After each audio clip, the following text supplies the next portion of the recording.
जय श्री भोलेनाथ मित्र। आज के इस पावन और पवित्र कथा में आप सबका स्वागत है। आज हम आपको बताने जा रहे हैं एक ऐसी कथा जिसे जानने के बाद भगवान शिव माता पार्वती की कृपा पर बनी रहेगी। मित्रों, आज हम बताने जा रहे हैं कि कौन सी ऐसी थी स्त्रियां होती हैं जिसे विवाह करने के बाद जीवन धन्य हो जाता है और मानव जीवन में बहुत सारे दुख दूर हो जाते हैं। ऐसी स्त्रियां का भाग्य कैसा होता है, जानिए, जानते हैं। चलिए मित्रों, बढ़ते हैं कथा की ओर। एक समय की बात है, भगवान भोलेनाथ और माता पार्वती बैठे हुए थे। बैठे बैठे उन दोनों में खेल चल रहा था। खेल खेल में माता पार्वती ने पूछ लिया कि है प्रभु के संसार में बहुत सारे जीव हैं, जंतु हैं, प्राणी हैं, सभी का अपना अपना जीवन है, सभी के अपने अपने भेद हैं, सभी के अपने अपने कार्य, और इस संसार में सबसे मूल्यवान प्राणी है, जो जीव सृष्टि का सबसे बुद्धिमान है, वह इंसान है। उसके जीवन में बहुत सारी कठिनाई आती हैं और वह अपने जीवन को बड़ी ही सरलता से आगे बढ़ता है। तो स्वामी, आज मुझे बताइए कि पुरुष को कैसी स्त्रियों के साथ विवाह करना चाहिए। तभी भगवान शिव कहते हैं कि है प्रिया, मैं तुम्हें जो बताने जा रहा हूं उससे पूरे संसार का कल्याण होगा, और यह प्रश्न बहुत ही महत्वपूर्ण है। अगर किसी ने इस प्रश्न के उकेल को जो मैं दे रहा हूं, अगर उसे ने जान लिया या समझ लिया, तो मानो उसे पवित्र और सर्वेक्षण संपन्न, जो दिखने में बहुत ही सुंदर होगी और जिसके चरित्र में मानव लक्ष्मी माता का वास होगा, ऐसी स्त्रियों का चयन होगा, मानो उसकी ऐसी ही स्त्री से विवाह होगा। तभी माता पार्वती कहते हैं कि हे प्रभु, आपने जाने बिना सब कुछ बोल दिया, क्या यह सही है? तभी भगवान से कहते हैं कि है प्रिया, आज मैंने आपको बताया, वह कभी संसार में सफल नहीं हो सकता, क्योंकि स्त्री भाग्यवान हो सकती हैं, लेकिन इसमें कभी भी इतने सारे गुनाह का आचरण नहीं हो सकता। यही भाग्य का लिखा है। तभी माता पार्वती पूछते हैं कि प्रभु ऐसा क्या है? तभी भगवान शिव कहते हैं कि यह प्रिया, हमने तुम्हें बहुत कुछ बताया है, और आज भी हम आपको बताएंगे कि कैसे क्या कम करने से ऐसी भाग्यवान स्त्री मिलती है। तभी भगवान शिव कहते हैं कि प्रिया, बहुत साल पहले त्र्यंबक नाम का राजा इस धरती पर राज करता था। उसके देश पर बहुत सारे सैनिक बल एवं राजाशाही शासन था। उसके सामने कोई भी राजा ठीक नहीं पता था। वह अपनी युद्ध निधि और कल निधि के कारण बहुत ही प्रचलित था, लेकिन उसका समय बीतने के साथ ही वह अपने जीवन में बहुत सारे ऐसे कार्य कर चुका था जिससे वह बहुत दुखी था। तभी माता पार्वती कहते हैं कि है स्वामी, ऐसा क्या कार्य उसने किया था?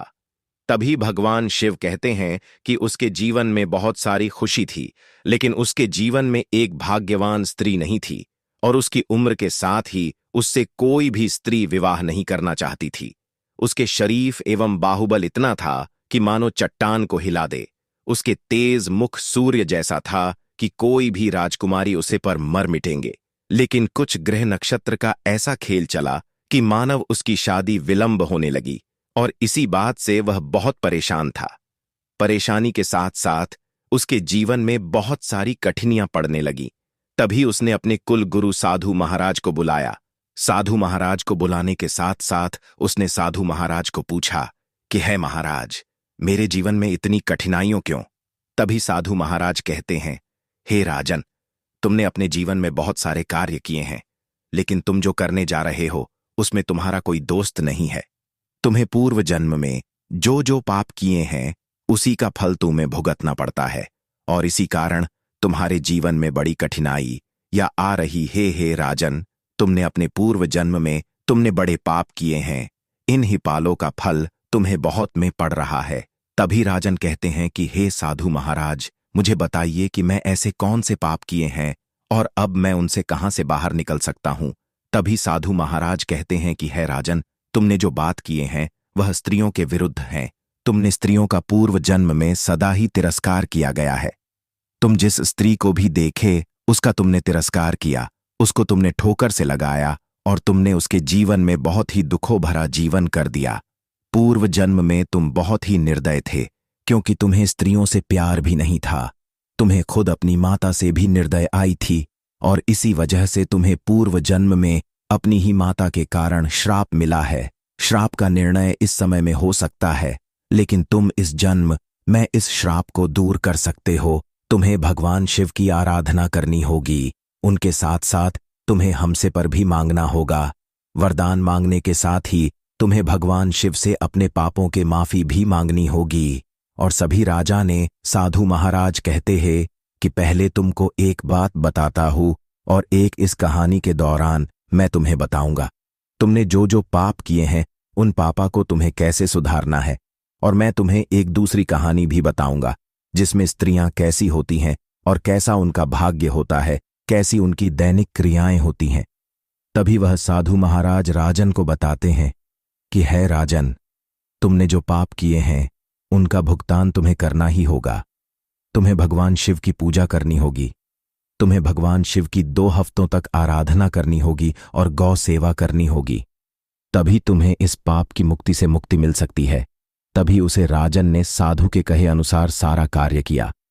सारा कार्य करने के बाद साधु ने जो जो कहा वैसे वैसे राजन ने किया, और जैसे जैसे उनकी उन्नति बढ़ती गई वैसे वैसे उनके पास काम होते गए। उन्होंने सर्वप्रथम भगवान शिव को अपने तन और मन से समर्पित होकर उनसे माफी मांगी और उनकी पूजा आराधना की, और आराधना करने के साथ ही वह भक्ति में लीन हो गए और गायों को चारा डाल गायों की सेवा की। बहुत सारे ऐसे कार्य आंका गया और साधु महाराज भी उनसे खुश हुए। तभी साधु महाराज ने कहा कि मैं तुम्हें बताऊंगा स्त्रियों के बारे में। अब सुनो तो राजन, एक कथा सुनिए जिसे सुनने के बाद आपको संपूर्ण नेट से पता चल जाएगा कि कैसी स्त्री से शादी करनी चाहिए और कैसी स्त्री भाग्यवान होती है। तभी साधु महाराज कहते हैं कि राजन, मैं तुम्हें एक छोटे से गांव की कहानी सुनाता हूं। इस गांव की कहानी को जानकर तुम्हें पता चल जाएगा कि कैसी स्त्रियां किस प्रकार की होती हैं। एक रामलाल नाम का बूढ़ा व्यक्ति था जिसका एक जवान बेटा था। वह जवान बेटा कुछ भी नहीं कर रहा था, चारों ओर भटक रहा था। उसकी बस शराब की लत लग गई थी, जिसकी वजह से वह किसी भी चीज को अपने अंतर्मन ध्यान से नहीं देख रहा था। जैसे जैसे उसकी उम्र बढ़ रही थी ऐसे वैसे रामलाल की चिंता बढ़ रही थी। रामलाल अपने गांव में बहुत ही धनवान व्यक्ति थे। उनके पास इतना धन था कि उनको नगर सेठ बुलाया जाता था, लेकिन वह अपने पुत्र को सुधारने के लिए क्या करें, वही फ्रीडम बना उनके सामने हाँ पड़ी थी। तभी रामलाल ने एक अच्छी और खराब कन्या देखकर अपने पुत्र की शादी उसे कन्या के साथ कर दी गई। उसे कन्या का नाम प्राची था।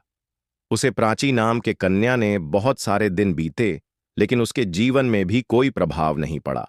उसने जैसे जैसे समय बिता वैसे वैसे उसने सब कुछ करना चाहा, लेकिन उसके पति यानी कि रामलाल के पुत्र की स्थिति कुछ भी नहीं सुधर रही थी। लेकिन स्त्री ने ठान लिया था कि वह उसे सुधार कर रहेंगे। उसने कई ऐसे कार्य किए, कई ऐसी मान्यताएं भी राखी की जिसकी वजह से वह सुधर जाए, लेकिन वह सुधार नहीं रहे थे। तभी रामलाल ने स्त्री से कहा, यानी कि उनके पुत्र वधू को कहा कि पुत्री, मुझे माफ कर दो। मैं तुम्हारी शादी मेरे निगम में पुत्र से कर दिए, इसके लिए मुझे माफ कर दो। मैं तुम्हारी जिंदगी बर्बाद कर दी है। तभी वास्तविक रहती है कि है पिताजी, आपने मेरी जिंदगी बर्बाद नहीं की, यह तो कर्मों का लिखा है जो मुझे आपके घर में लाया गया है, और यही मेरे कर्म रहे होंगे जिसकी वजह से मुझे यह सब आज देखना पड़ता है। लेकिन शास्त्री कभी भी हिम्मत नहीं आती और वह अपने पति को सही राह पर लाने के लिए बहुत प्रयास करती है। वह भी साधु संतों की बहुत सेवा करती थी। एक बार एक वेद उसके पास आता है और उनको कहता है कि मैं आपके पति से यह शराब पीने की लत छुड़ा सकता हूं। तभी वस्तु या मान जाती है और वेद की दवाई उसे पर काम कर जाती है। समय बीतने के साथ साथ उसे कन्या का प्रेम भाव भी बढ़ता जाता है और वह रामलाल का पुत्र भी सुधर जाता है। मानो घर में उत्साह और उमंग का कल्याण और रहा है। उसी तरफ उसके दूसरे मोहल्ले में रहने वाली स्त्री, जो बहुत ही निर्लज्ज थी, और स्त्री किसी भी पुरुष को अपनी ओर मोहित कर सकती थी, यही उसकी कामुकता का अंत था। लेकिन राजन, ध्यान लगाकर सुनिएगा, कामुकता क्षण भर के लिए ही एहसास दे सकती है, न कि पूरी जिंदगी। जीवन पर सा देश ऐसा नहीं होता। उसे तरीका ध्यान रामलाल के पुत्र की तरह पड़ता है। वह उसे अपनी ओर खींचने का प्रयास करती है, लेकिन रामलाल का पुत्र अपनी पत्नी के होते हुए उसे तरीके तरफ झुकाव नहीं करता है और वह अपने घर वापस लौट आता है। कई दिनों तक ऐसा चलता है, लेकिन यह एक दिन खत्म होना था। रामलाल के पुत्र और स्त्री के बीच एक बार बातचीत में मुठभेड़ हो जाती है और बातचीत में दोनों की बात इतनी बिगड़ जाती है कि वह स्त्री सब गांव वालों के सामने रामलाल के पुत्र को बड़ा बुला कहने लगती है। और इसी कारण से मानव गांव में रामलाल के पुत्र गीत हो तो होने लगी, लेकिन रामलाल के पुत्र की पत्नी यह सब नहीं सहन कर सकती है। उसने अपनी बुद्धि और चतुर जैसे स्त्री को पूरे गांव के सामने बुलवाया। उससे कहा कि बताओ क्या छेद हुआ है तुम्हें मेरे पति की तरफ से, जो तुमने उनको इतना बड़ा बोल कह दिया। तभी वह कहती है कि तुम्हारे पति ने मुझ पर गलत नजर डाली है। तभी वास्तविक रहती है कि है नीलेश नई, तुम्हें यह कहते भी शर्म नहीं आई। पूरे गांव के सामने तुमने अपनी इज्जत को नीलाम कर दिया है। क्या इतना कहते ही वह अनिल राज स्त्री को अपना बहन हो जाता है और वह रामलाल के पुत्र वधू की सामने आंखें नीचे कर कर उसके सामने माफी मांगती है और कहते हैं, यह प्राची मुझे कृपया करके माफ कर दिया, मैं ही गलत थी। तभी थोड़े दिन भी जाने के बाद सब कुछ सही हो जाता है। इसीलिए राजन, मैं तुम्हें कहता हूं कि इस कहानी को जानने के बाद तुम्हें पता चल गया होगा, स्त्री को कोई नहीं समझ सकता। अगर स्त्री चाहे तो किसी के भी घर को उज्जवल बना सकती है। स्त्री में इतनी ताकत है, जो वह चाहे वह कर सकती है। वह देवी स्वरूप है। उसकी पूजा ही हमारी संस्कृति का धर्म और नियम है। स्त्री को सबसे ऊंचा मान दिया गया है। इसीलिए राजन, स्त्री की 3 प्रकार होते हैं। स्त्री अगर चाहे तो वह बड़े अच्छे तरीके से घर को संभाल सकती है, और अगर स्त्री चाहे तो किसी को भी नीचा दिखा सकती है। और स्त्री अगर चाहे तो किसी भी चीज या किसी भी वस्तु को वह अपनी ओर खींच है। इसीलिए ही राजन, भाग्यवान स्त्री हर किसी के भाग्य में नहीं होती। और मैं तुम्हें आशीर्वाद देता हूं कि तुम्हारी शादी जल्द ही एक अच्छी राजकुमारी से होगी। साधु महाराज के आशीर्वाद से मानव चमत्कार हो गया। राजन को एक बड़े से राजकुमार और राजकुमारी से भेंट होती है। राजकुमार से भेंट होने के बाद वह राजन मानव मित्र बन जाते हैं। उनके और इस राजकुमार की बहन के साथ राजा का विवाह होता है और दोनों सुखी सुखी अपने जीवन का निर्वाह करते हैं। तभी भगवान शिव और माता पार्वती से कहते हैं कि है प्रिया, संसार में स्त्री को समझना बहुत ही कठिन कार्य है, लेकिन अगर स्त्री को सच्चे मन से अपना दोस्त या अपनी माता बेटी के स्वरूप में देखा जाए तो वह हर वक्त इंसानों से बेहतर निकल आती है और अपने से बेहतर लोगों का ख्याल रख सकते हैं। इसीलिए स्त्री ही देवी स्वरूप मानी गई है। प्रणाम।